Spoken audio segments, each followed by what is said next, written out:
رمضان میں قرآن نازل ہوا جو لوگوں کے لیے ہدایت ہے۔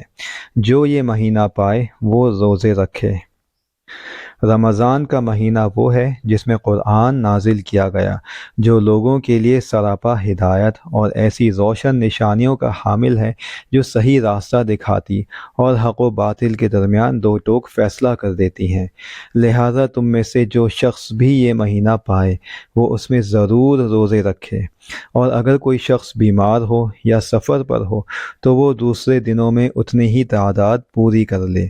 اللہ تمہارے ساتھ آسانی کا معاملہ کرنا چاہتا ہے اور تمہارے لیے مشکل پیدا کرنا نہیں چاہتا، تاکہ تم روزوں کی گنتی پوری کر لو، اور اللہ نے تمہیں جو راہ دکھائی اس پر اللہ کی تکبیر کہو، اور تاکہ تم شکر گزار بنو۔